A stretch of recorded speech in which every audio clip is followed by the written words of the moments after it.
Yeah, man. So like, I was actually about to text y'all the other day because I went through like this whole like mood of wanting to hear old hip hop, and then I started listening to Biggie. I listened to most of his albums, and then I went on to Tupac and started listening to a lot of his stuff. Obviously, he has way more of a catalog, but just listening to both of them, I was just kind of like taken back to kind of realize that the whole Tupac versus Biggie, like who's better conversation is such a big conversation for so long because they're totally different artists. When you really listen to both of them and their catalogs, like the way they spoke, the way they rap, like it's not like you comparing, you know what I'm saying, Future and one of these new rappers, you know what I'm saying, or Kendrick Lamar and J. Cole, like Kendrick Lamar and J. Cole, they're different rappers, but when you actually listen to them as artists, they kind of, you know what I'm saying, like they give you the same feeling in different ways.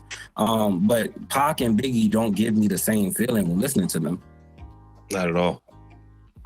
And have you guys ever heard like there's random like freestyles that they did together? Yeah.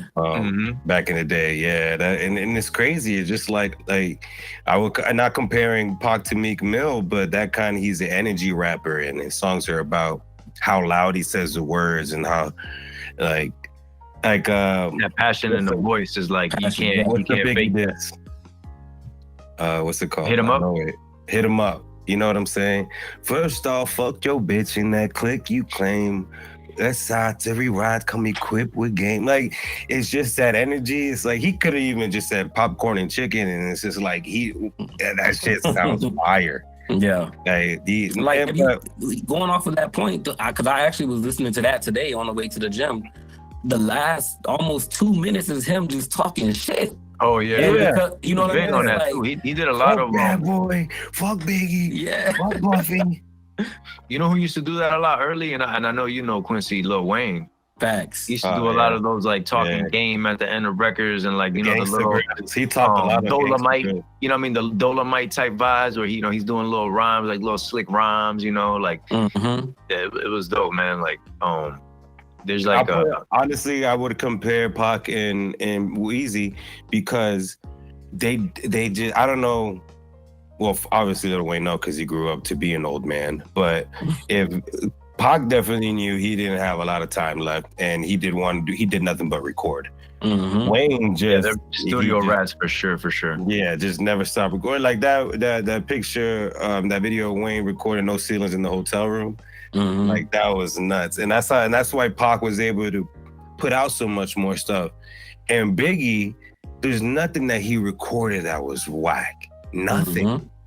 Name one bad Biggie feature or Biggie verse. And they say that he used to like when like they would give him a beat, he would get it like 7 to 10 different ways, like 7 to 10 CDs, because like he'll put one in a car, and he'll put one in a crib. He would listen to the beat for like a month straight. He wouldn't write. He'll just listen to the beat, and then finally when he hits the studio, he's giving you that. Didn't he not write? He wouldn't write. He was stopped writing. Yeah, he was the reason Jay stopped writing. I even heard in $1 Million Worth of Game, like that Gilly the Kid said, it's something that I always thought too. It's like, it's not necessarily, you don't write physically, but you're still writing. You know what I mean? You're writing it in your head, you're putting it together. Like, so like, you're not just typing on a piece of paper. Like these dudes aren't just like saying whatever comes to their head and they're pulling out of thin air. You know what I'm saying? Like sometimes things happen here and there, like, and I'm pretty sure it's happened with you, Quincy, too. Like as an artist, sometimes you're not all the way done with something and you'll just start like laying it down and you're in the zone and you might let out a couple more lines after that, just like you kind of just kept going with the momentum and it sounded good, you know what I mean? But it's not that you're just literally like, I'm gonna walk in the booth and like whatever comes to my mind, I'm gonna lay it down and it's gonna be these intricate bars. Like, they ain't doing that. And that's why a lot of people that, try to do that, like intentionally, they got it twisted, because it's not like you're just coming in saying whatever comes to your mind. Like you said, but they're still writing the record. You know what I'm saying?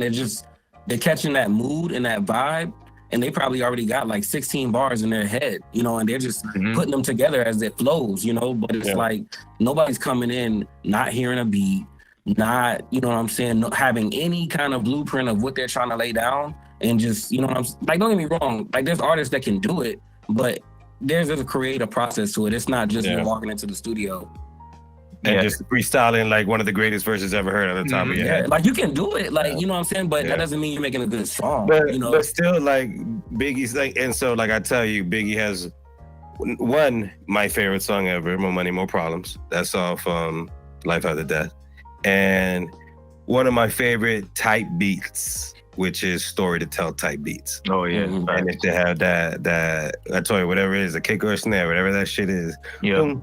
It's that drum loop, man. The way they set it up. That's that stuff we were talking about with Hung last week.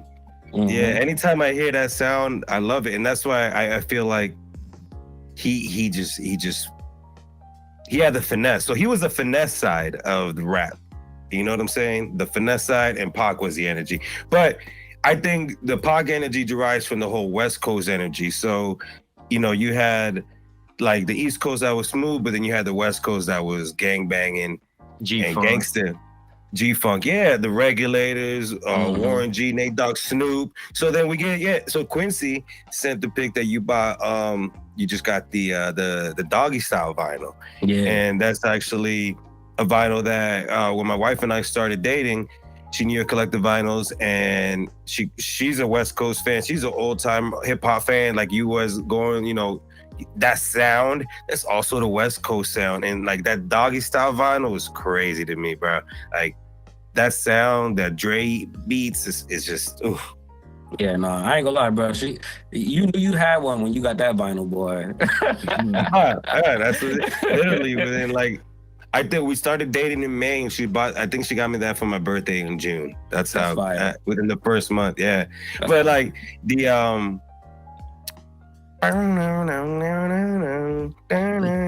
like that's so timeless, bro. Anytime that shit drops, like I feel that song. I feel all those songs in that album. That West Coast vibe, the Doggy Style, that honestly Death Row Records. And you saw with Snoop, you know Snoop owns that shit now, right? Yeah, that's just fire. So check this out. I know that we all avid music listeners, and we all have you know, pretty decent record collections, and we actually play them. You know what I'm saying? And I'm gonna put you on the spot. What's one of your favorite records, or your favorite record in your collection?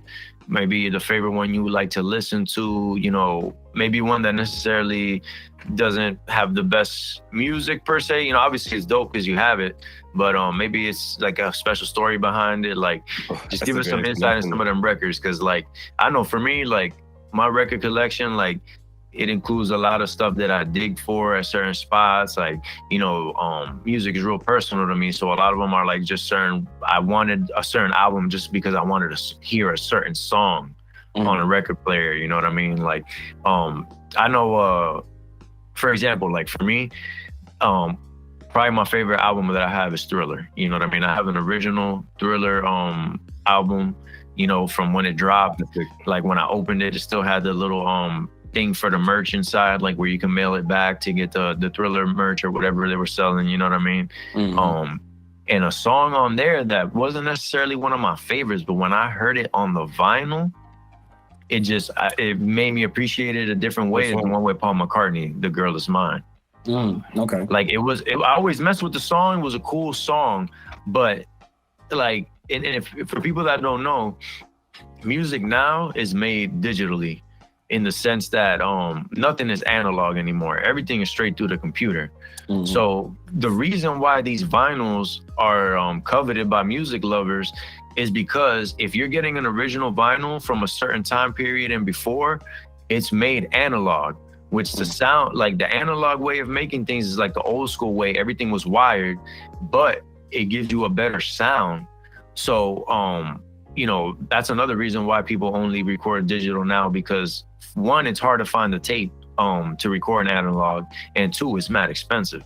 You know what I mean? Like you can't just record analog like anybody. Like you gotta be like a legacy artist, like somebody that you know you're gonna make that money back, or you don't care because you know you're gonna spend that money to record analog. You know what I mean? That's the purest form. Facts. So like the setup that I have for my turntable is an analog setup. Like I don't have nothing digital. I have like these older style speakers that I bought specifically for it. You know what I mean? And my record player is the same way. It's not like a digital record player. I mean, obviously it plugs into the wall or whatever, but you know what I mean? But that The Girl Is Mine off the Thriller album, when you play that off a record player with the way that's, oh my gosh, bro, like the way those instruments hit and the vibe that they set on that song, like it ended up being one of my favorites on that one, because it was just like, wow, like this sound like won me, you know what I mean? Is your record player in that room? No, my record player is in the living room. What about yours, Quincy? Mine is it's in a room, like basically a little side room by the living room. Like we have like our own room for vinyls, bro. Like, you know what I'm saying? Like I would sit in there and just let them play. That's dope. Yeah. Mine is a centerpiece, because any get together, anything I'm throwing on them records. Like my son's birthday, we was playing records. So that vinyl, yo, for sure. Anytime people are here, I start with that. You know, okay, I'm not gonna share that story. It's a little, I got a little wild, got a little drunk, got a little wild. Well, my homie was here, and we got super lit one day. We came home, and I thought it was just me and wifey in the crib. I forgot he was staying there. I was like butt nigga putting vinyls on. I completely forgot he was here at the crib. It was a good time. But yeah, like that's what shit. Sometimes when I want to get my wife hype when she comes home, like I have a drink ready for her and I got the vinyls playing. So you hit her with the music and man nuts. You know, hey, you're right though. I'm gonna have to use that recipe. Bruh, it works. And I'm gonna tell you what I have on. It was something I never thought. The Pop Smoke, the last one. Not the last one he came out with. The one with like What You Know About Love and the posthumous one. The posthumous one, yeah. Like that is a vinyl that I do not have to touch. I can let every single side ride, and so there's short songs because you're 3-minute songs. You know you can't fit that many minutes on the side of a vinyl. So because you're 3-minute songs, I have like 4 to 5 bangers on all 4 sides. He was working with like the best talent in the industry at the time for that album. He has Karol G on there. That's crazy. No, I even mean just on the back end of, like, you know what I'm saying? Like behind the scenes, like the writers, the producers, the engineers. Bro, he was working with the best of the best. That's why that's like you were saying, you could run that because that was the vibe of that album. That was they wanted to fill that with nothing but hits. All barbecue music, you know what I'm saying? Club music. You know how 50 co-exec that shit, produce that shit? Mm-hmm. And so one of my boys was like, oh, I don't like it. He's trying to sound too much like 50. I'm like, bro, 50's running the whole production of it. So once he accepted, he was like, oh. You know what? I don't know if did he take over like while he was alive or after he died? After he died, 50 took over. And 50 because I don't think he had a hand in actually like who he was working with. You know what I mean? Oh, okay. But but they all got the same 50 kind of like. Oh, no, facts. He definitely, you know, he let his touch be known and he got the touch, bro. Like just because he's not making the hot music right now doesn't mean that, you know what I'm saying? Like look at Quincy Jones, bro. You think because he's old, he don't got an ear? Y'all got any 50 vinyls? I got Get Rich or Die Trying. I think I got Get Rich or Die Trying. I got the Massacre.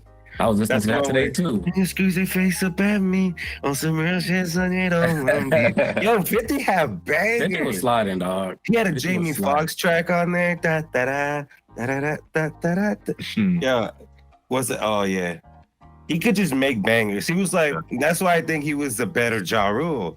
Because I don't think Ja Rule could have done it on his own with like Bobby Brown and Ashanti, but 50 could make something on his own without anybody. I'm so happy you mentioned that because that was another thing I was about to hit y'all up with.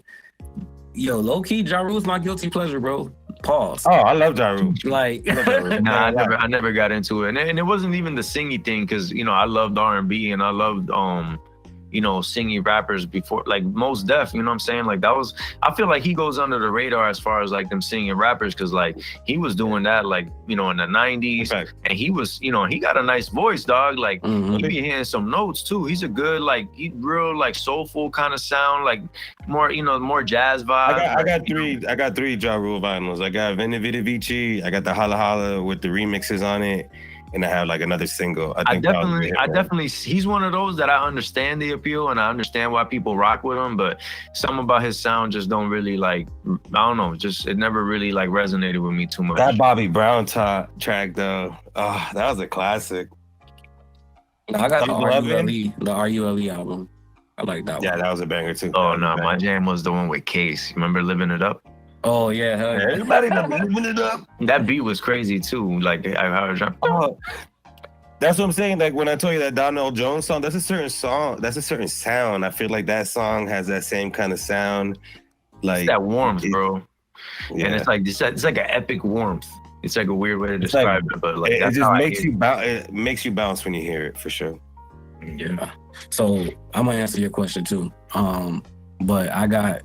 Basically, I have an album that I feel like is the collector aspect to it is like my, you know what I'm saying? That's my favorite one, which is the Jay-Z and Kanye Watch the Throne. It's hard to find that. It's hard to find. Yeah, they're like $400. Yeah, I got it, bro. If you want it. Nah. Yes, bro, I got that. So that one for me is like my collector. But as far as just albums, like going back to what you said earlier, Les, about the analog sound, I really like the Bill Withers Ultimate Collection album. Ooh, like that I don't have that one. That's one I gotta get. That one for me is like probably my favorite to just kind of like, I don't know, when it comes to the vinyl aspect of it, you know, I enjoy that one a lot. But did you say your favorite one, Joe? Pop Smoke. Oh yeah, okay, bet. And going back to what you were saying, Quincy, the collector aspect, I have a autographed Damn Kendrick Lamar. Ooh, that's fire. That's fire. Yeah. That one is definitely one of my, holy grail records. Yeah, that's dope. I would say that Big Pun and Black Rock because those are my first ones ever out of all like 200 I got now. Yeah, that's what's up. But I do have like 120 singles. And then probably like 75 full. I don't have money singles. Yeah, and that's because I have a lot of duplicates too. Yeah, my collection is like mostly R&B from like all periods, like from 60s, 70s, 80s, 90s, 2000s. I got like a lot of like 80s kind of pop and stuff, like Wham, Phil Collins. I think it's just I got the George Michael joint too. What else? Yeah, I just got a lot of progressive rock, soft rock type stuff, Journey, you know what I mean? A random one I got is an Alan Stone vinyl. Y'all ever listen to Alan Stone? Mm-hmm. No. He's kind of like a R&B artist. He's like a white dude out of Seattle, bro, and like he just got a crazy voice, and he got some dope records, man. Oh, I do know my collector piece. No, I got all hip hop and R&B, and the oldest. The oldest hip hop track is the original Sugar Hill Gang, motherfucking Rappers Delight. I have that. That's fire. That's fire. I do have the original. I'm not gonna get it, but I do have the original one. For sure, old as fuck, and it still bangs. What I'm trying to get my hands on right now, that's a song that, it's actually a big influence on New Orleans, Quincy. The drag rap by the Show Boys. It's an old rap record. And it's where that sound came, like that sound that a lot of New Orleans people use. It came from that record. Like they were sampling it off that record. Like they were looping that record a lot in New Orleans back in the day. Yeah, I remember they actually in that show that on Netflix. Mm-hmm. But that actual song, that's a banger, bro. It's like the beat is crazy, and they're just kind of telling like this crazy, like over the top story of like they're like some super gangster, mafioso type dudes that's kidnapping people and but they're doing it like in a storytelling way. It's not really like they're trying to like act like they're super thugs. Mm-hmm. You know what I mean? It's just like a crazy story, like a Slick Rick children's story, but like it's just like a super gangster thing, like, you know what I'm saying? Yeah. But like, yo, that record is super dope, bro. Like that's one of them old records that like whenever it comes on in the car, and if somebody's in the car, at first they'd be like, bro, what are you listening to? But by the time it starts hitting, they vibing, you know what I mean? Because that one's a joint. That's crazy. Yo, so shout out to Netflix. Yo, if y'all haven't, y'all interested in, what I'm saying, the evolution of hip hop, that's really they named that show perfectly. Tap into Hip Hop Evolution. I saved a bunch of those episodes on my iPad for like a flight, and I never watched it because bro, you're gonna love the dog. We matter of fact, we was in Atlanta, and I think it was like our first night there, and I think we had a session like early afternoon, and we when we got up, we was just like getting ready and stuff, and when I went to the living room, Quincy had the Netflix on that, and I'm like, damn, what's this? Yo, I don't know, some hip hop thing on Netflix. Dog, man, we watched that thing like crazy after that. Facts, every studio session after, like, yo, put on that Hip Hop Evolution. Like, every time we was vibing, we put on the Hip Hop Evolution, like, it just running. Like, I was watching that on a loop, like, for mad long. Like, it's one of the dopest hip hop documentary, like, info type things that I've ever seen. Like, it's yeah. So speaking of hip hop documentaries, I watched the Tribe Called Quest documentary today. Ooh, yeah, I'm trying to put everybody on. I thought I was late, but I guess I knew there was some controversy when it was coming out, some controversy when it was coming out. But yeah, I never knew the story of Phife and Q and how much they beefed and how they were like, they really almost hated each other. Yeah. And it all came down to like, Tip was getting all the attention just because, you know what I'm saying? He might be the nicest one in the group, and to some, debatable, yeah. But he never tried to be the Beyonce or the Michael Jackson, but that's how Phife felt. He's just too cool, bro. They documented that whole shit. Is crazy. It's really good. I never knew. How you don't look at him and just see, like, bro, this guy's just cool, dog. Like, bro, Miss Fat Booty is when I learned game, for real. Miss Fat Booty. That's real.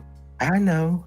Yo, I don't know how I forgot, but I got mad Sinatra records, bro.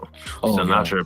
I didn't know you did. Like one of my, like, depending on the day you catch me, he might be my favorite artist of all time. Cause like, dog, man, that's another level of artistry. Mickey Blue Eyes. Man, that guy, woo, man, he's on that Michael Jackson tier of like, you know what I'm saying? That's what you an old soul. That's all my dad's on. That's all my dad listens to. I still only listen to R&B and hip hop.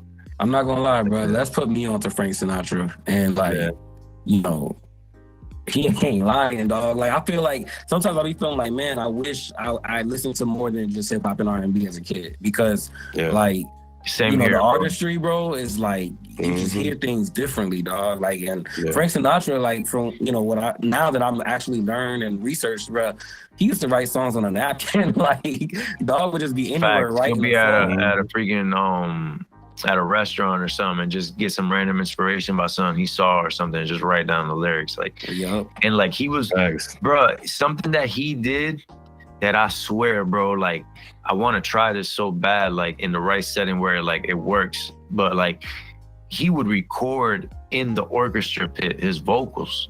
Which is like a big no-no, dog. Like, you don't want to get the sound of the instruments and stuff or whatever. But he's like, bro, that's the vibe. Like, he was like, bro, this is how I sing. You know what I'm saying? Sinatra at the opera. Bring a blonde. Facts. And it's like, a lot of times it's hard to get, like, I have to like tweak a lot, like the volume of stuff when I'm at the studio to like get the feel of it, because sometimes it just, you feel too electronic when you're doing it, you know what I mean? Like, you know what that's called? That's called both of y'all being real artists, not someone like just walking in, tell me what you need me to do. Like, y'all, that you gotta have that wide spectrum of music knowledge and just how music can sound, how music can blend. And like Mike, shout out to Unk, he made an amazing point. It's colors, man. You gotta, the music has to be playing colors and shit. Like, just, and I feel like y'all two artists that do that. Not like I'm saying, like, I just like Let's Just Music, not knowing his story.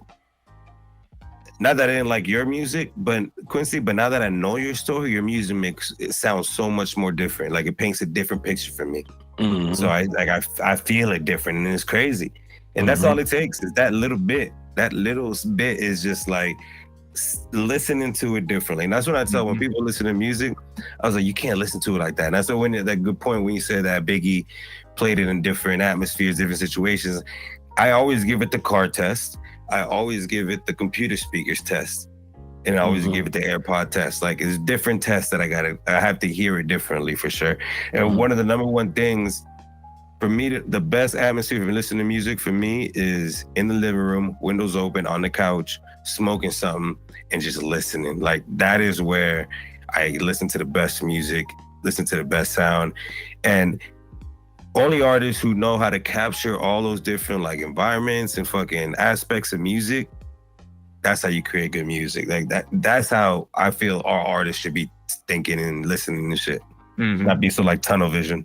You definitely want to capture the vibe. Like, that's like a big thing. Like, and that's like, I feel like that's what like you said, an artist that's looking for that real like authentic masterpiece, that's what they think about. You know what I'm saying? Like, how can I really just capture a timeless vibe? Like, without tooting my own horn, I got this one joint called All Night that we're gonna drop pretty soon.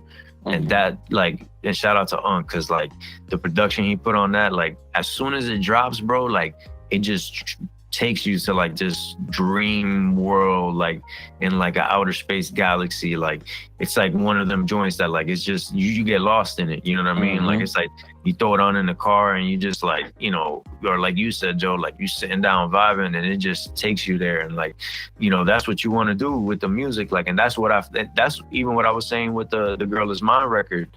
You know what I mean? Like, it wasn't one of my favorite joints off the Thriller album originally, but after I heard it, how it was intended to be heard, I was like, oh, okay, I get it now.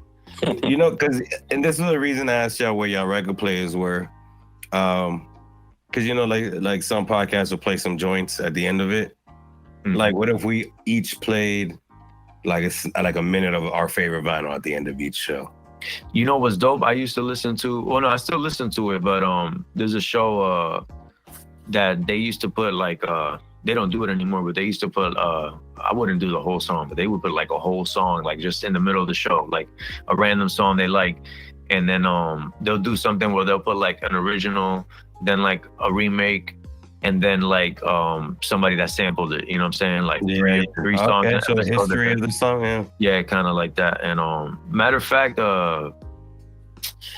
there's just, I'm gonna get the actual details and say it next time. But there's this dude that matter of fact, shout out to Wheelo. Wheelo put me on to him, man.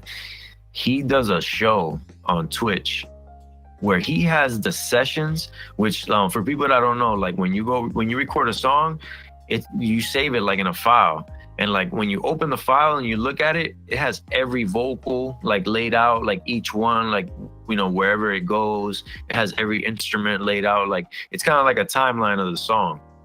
This guy has the session, which is that timeline. Like, he has the sessions of like some of the dopest songs of all time, like Michael Jackson, Frank Sinatra, like the people we talking about, top artists. He has these sessions, and then he has like all the facts behind like who are these session musicians, what other records did they play on, how many record sales they've amassed totally, like with all the Where records do you see that on? played on. Like I said, I gotta get you the details because I don't remember off the top of my head, but it's called The Session. I think it's called The Session with Christian James Hand. I know that's the guy's name, Christian James Hand. And I think it's called The Session. Yeah. And he'll like I said, he'll break down like, yo, this guitar player is this guy, he was in this band, or even like, bro, there's session musicians that he talks about, like people that you never know, bro, that these are guys that like, some of them were never even in bands. They were just session musicians. They were just the guys that knew how to record in the studio and capture the vibe right. And like, these are guys that like played instruments on some of the craziest records you've ever heard, and you will never know. Like, it was just a guy that they called in, like, hey, I need you to play this. And he's just like, all right, bet. You know what I mean? But like, he has the backstory to each instrument, basically who played what, and he plays it and you hear it broken down. And like, you hear pieces of songs that you didn't even know was there. You know what I'm saying? Like certain harmonies, certain instruments. Like, okay, no, go ahead. Yeah, like imperfect recording environments. Like you'll hear like some vocals where like you hear them like slapping their leg in the background to keep the rhythm, or snapping their fingers, or clapping their hands, or hear people talking in the background, somebody laughing or something, you know, like it's crazy, bro. Like, and that kind of stuff, like, is super interesting to me. And I always, like, every time he drops a new episode, I check it out. That's dope. Nah, there's something similar that I listen to, but it's they do it on the track aspect, so it's called Dissect. Okay, I think I heard of that one. Yeah, so they put out seasons, and the seasons is a whole album, and each episode they break down a whole track, and they break down how it was made, who was on it, who did this, and they've done like Kanye album. I think they did a Kanye. I think they did. I forgot which one they did, but it's crazy, and it's like knowing the history of how this. There's some shit that is just some freaking candy ass rapper comes in and drops some stupid ass TikTok bars. You know what I'm saying? It's that simple, and it's a banger, and everybody loves it. But there's some shit like, and that's what I always. That's when I knew Kanye's artistry. I mean, I always knew it, but when I was locked in, I was like, this dude is an artist. In All of the Lights, he had like 19 features in there. Just random parts of the beat. Cudi, Rihanna, Fergie, you know, and just Elton John. Kanye lives my dream musically. Like he'll listen to a song and be like, I think this artist should just say these 2 lines. And he'll go and get that artist to do the 2 lines. He don't care how much it costs. He don't care how much of the publishing, which is like the money he makes off the residual. Like, he don't care if he got to lose that. He's like, nah, I need this on there. Like, crazy, bro. I can listen to that shit now. I'm like, oh, that's John Legend. Oh, that's Rihanna. Even talking about the session thing, like something, John. You take a Kanye record and you have somebody break it down and explain to you what he really did on there and where he got those samples from, you'd be like, bro, like, he's a fucking genius. Crazy. And that's why he is my number 2, because he's a kook at the same time, and he's done stupid shit unrelated to music that he's just ruined my vibe for him. It's always been him and Jay-Z, honestly, my whole life, him and Jay-Z. But I feel like something people get like mixed up with Kanye is like, they think because you call him a genius or he is a genius that you're saying like he's a genius across the board. It's he's a genius in the lane that he, you know, excels in. He's a creative genius. Exactly. He's a creative. The other stuff is like, bro, like, you know, everybody ain't good at everything. We don't share the same core values or the same views. Facts. You know what I'm saying? It's different. It's different. We all have core values, and we don't have to admire or look up to somebody who has the same core values as us. No, we just admire how he handles his lane. Fact. And even like feeding off that, like, another artist, you know what I'm saying? Like, I'm not even like, like, so like, let's say a Rick Ross, you know, depending on who you want to believe, he was a cop. He wasn't a cop. Oh, He wasn't in the street. That shit don't matter to me. Bro, I listen to his music and he embodies the persona of what he's trying to portray. The biggest boss does he seem thus far. There's not no stories of him being like some flawed dude or whatever. Like, if he was a gangster or not, bro, it's music. You know what I'm saying? Like, I fuck with him. That's the vibe. And like, it's crazy because it kind of even leads back to something Quincy was talking about. Like, even you talking about the core values and stuff, it's like, it's kind of crazy that like those core values, when you like stick to that, you kind of start noticing that like there's like your circle / the people that you really associate with on a deep level, it cuts drastically, because you quickly realize that everybody don't share that. And it kind of even ties into the whole thing of like how people say like common sense ain't that common, which is something you always hear, but you know, a lot of people don't really think about it in the sense of like, what that means is like, bro, like the common thing that to you might just be something unsaid that you already know. Bro, there's a lot of people out here that don't even know that. You know what I'm saying? Big tune. Yep. It's rough, man. And like, when you can recognize that in people, and that's what like time now, when you're young, how long you knew people meant something. But I feel like as you get older, it's not how long you knew them, it's how real you knew them. Mm-hmm. You know what I mean? How really real you really knew somebody. Not as long as you knew, because there's motherfuckers you've known your whole life that you look at today and it's like, nah, bro. Like, Yeah. And that's the I thing always too, feel is that core values change. You know what I'm saying? So it's like, yeah, there's know, no longer anything for us to talk about anymore. That's pretty facts. much it. We don't. And I think feel the like same it's anymore. like those values change, but like the intention behind them, that's what's always gonna keep y'all cool no matter what happens. You know what I'm saying? Because like, man, perfect example, Quincy, you know, he's made a lot of changes in his life, personally, professionally, where he's lived, like in the past couple of years, a lot, you know what I'm saying? But since he has those same core values and, you know, the intention is always good, you know what I'm saying? Yeah. Like we always stay cool throughout the whole thing, because it's like none of it is tied to that, you know what I'm saying? None of it is tied to one thing, or like, you know, the proximity, how close he is to me, or, you know, let's do what this he's real quick. doing, you know? What do you see core values being? I feel like core values are just like, and it's something that I always talk about in relationships too, because like I could definitely say like I have very strong, healthy marriage, you know what I'm saying? And one of the things, For sure, goals, bro. Like goals. I want to reach as long as you're reaching. Like, appreciate it, for sure. dog. But yeah, like a lot of that even is based off of the fact that you got to have these things in you that are like the pillars of like who you are / what you represent / foundation. the energy that you're gonna put out, you know what I'm saying? And like a lot of people don't really sit and really think about those things. And something that me and my wife talk about a lot too, and we might have even talked about it on here before, but it's an important thing, is like a lot of situations that get out of hand / the situations that, you know, derail people's lives start with something that if you knew your core values, you would have nipped it in the bud. You know what I'm saying? Like if you were in tune with, you know, the person that you really needed to be, these situations aren't going to escalate to that point. Point being, like, there's a lot of people that like, they'll tell you like, bro, like, damn, man, like no matter what I do, these things keep happening and stuff. And it's like, because you on a certain path, those things are in that path. No matter what you do, if you're going to stay in that path, you're going to have those hurdles every so often because you're not living the right way for you. You know what I'm saying? And I don't even say that it's like things that everybody necessarily has to agree with, like all of us, but you know, you got to be real with yourself. What are those things for you? You know what I'm saying? And I feel like that's something that like breaks people up a lot too, because it's like if I'm not clear with my values and intention with you, and you're not clear about it with me either, and we just both assume that we're on the same page, you messed up. And it doesn't make one of you wrong if you're not on the same page. It's just that might not just be your person. You know what I mean? Yeah.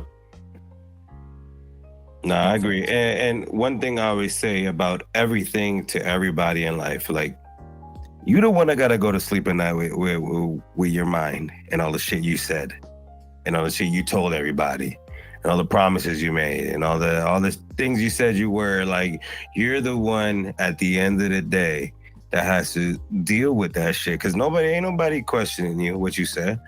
But if you laying in bed and you're like, damn, I shouldn't have said the shit I said because I didn't mean it, like, you're not aligning to your core values. You're not aligning to your foundations and what you believe in. And I feel you could apply that, like, the three of us here, I feel we share some of the same core values, whether we do the same shit and, you know, whether we live the same lives or not. Regardless, like, that's what I fuck with Quincy, because he left Orlando, he got his place and he found a dope spot, and he settled in a new spot by just him and his shorty, and that's dope. That's dope. Like, that's kind of like what I did here. Like, I was like, you know what? I'm gonna leave Orlando, even though all my people's out there, everything I do is out there. I'm gonna come settle down with my shorty, develop something good out here, build something out here. And then Lester, like, I admire like the videos you post of y'all getting home on the ring cam, and that kind of like just laughing energy you still share, like you shared on day one. Like, that's one thing that I love about my wife so much. We still share the same laughs and enjoy the same things we did on day one. And like, the longer you can get there, the longer you're gonna be happy. And as I'm saying, that's just goals. Like, both of y'all goals, both of y'all relate to. Thank y'all for letting me know the shit that I do is shit that everybody else does who share the same kind of values, man. It's dope. Yeah, facts. That's like like I was saying, it's like something I always look at is like what you just said, Joe. Like you're in your path, Quincy's in his path, I'm in my path, and it's like we're all clear on where we're going because we're clear with our intention. You know what I mean? Like you know what you're facilitating based off like the energy that you putting out / what you're trying to get accomplished. You know what I mean? And even like kind of tying it back into the music thing as an artist. That's an issue I had before, that I didn't know what my end goal was with the music. I just knew I like making music, you know what I mean? But it's like, it gets to a point where it's like, bro, like you gotta mature in the music too, where you have to realize like, yo, you can't just say, oh, I just make music, you know what I mean? Like whatever your intention is, you gotta be clear with it. And it's something me and Quincy talk about all the time too. Like, you know, we not all out here trying to be Drake, you know what I mean? We're not all out here trying to be, you know, us, you know, living a certain kind of lifestyle or whatever. But at the same time, whatever it is you're trying to do, be honest with yourself and, you know, settle yourself into that path the best way you can. Because there's a lot of artists that they want you to believe they're trying to be Drake, but they're putting in work like they're trying to be Drake. You know what I'm saying? Like they're not even doing nothing, you know what I mean? Right, and it's like, bro, you got to be real with yourself. You ain't putting no effort in, like. So what are you talking about? Yeah, no, I feel 100%. Yeah, man. The artist level and the running it all back, it's like I feel at the artist level of having an open mind as far as the music genres you listen to, the you know, the music you freaking inherit and just focus on, and the broad spectrum of it all. Honestly, it builds your character. You mix in your core values of why you're doing shit. That's why last week with Unc, I asked y'all like what's your like creative motivation. All that shit builds timeless fucking music.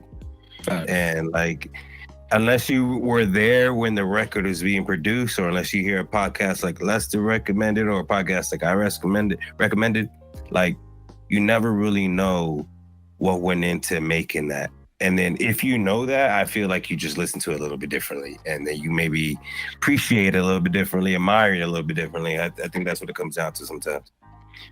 To kind of like tie it all together, with the music and how we've been kind of diving deep, I think it'd be kind of dope if like next time we recorded, maybe we could all bring like a copy of maybe we could all bring like you know, a vinyl that has like a special meaning to us, like, and a dope story behind it. You know what I'm saying? And we could all bring it, show it to the people, let them know, hey, this is what it is. Maybe our favorite records off that. So, you know, we could even, it'd be dope even if we start like a little playlist, you know what I mean? Like we can throw like them records on there, like that we talk about on the podcast and stuff. Yo, I think, so this is something I thought of. Themed shows. That way we attract the audience we attract. So bring in that vinyl, what if we bring the story behind it? How some of the records were produced, some of the producers, some of the ghostwriters, bring a little story behind it. So everybody also do the little deep dive behind it too. We all do deep, you know what I'm saying? So we're like, yo, did you know that there was a sample from this on this shit? And it's like, you know what I'm saying? So we'll have an episode for that. And you know, and so we pick like the episode we get to that. That way we could bring so much more like in-depth shit to a certain topic.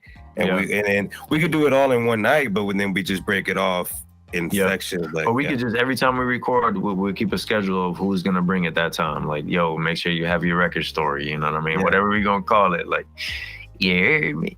Yeah, no, that's what I mean. Honestly, I think with prep, I think we just need a little more prep. Fact. Because if we want to just bring more like in-depth, I like that idea though, because that's a little more prep. Yeah, and that's interesting stuff. You know what I mean? Like I said, I love listening to it. You know, just like the behind the scenes stuff of the records that like you wouldn't think of, that you're like, damn, that's crazy. You know what we could do next week? Honest truth. Next week, the three vinyls reset. We come and break them down. So we like, all right, y'all heard the story about our favorite vinyls. Here we go, breaking down our favorite vinyls and why we like them so much. Boom. Let's do it. I'm with it. And that's why, like, I wanted to like tell y'all so much more about that album. That I was like, let me say that. I want to definitely let the people know, like, we definitely ramping up here as far as you know, the content we're bringing y'all. We're gonna be a little more frequent with it. We getting more. I'm gonna get them to interact more too. Getting more in the weeds with stuff. You know, I appreciate everybody listening, and the response has been super dope. And that's kind of what's even leading us in this direction, because you know, we've been taking a very organic approach to this. You know what I mean? And it kind of goes hand in hand with what we were talking about earlier, like where we're all at in our paths, you know what I mean? And it's just kind of lining up everything super dope with this. So everybody that's been tapped in, stay tapped in, tell a friend. We need everybody to subscribe. Who's interested, holler at us for real. Yes, sir. Anybody exactly. Anybody that, you know, wants to collaborate on something, you know, content-wise or anything, let us know. And yeah, man, until next time, anything y'all boys want to leave them with? Stay grounded.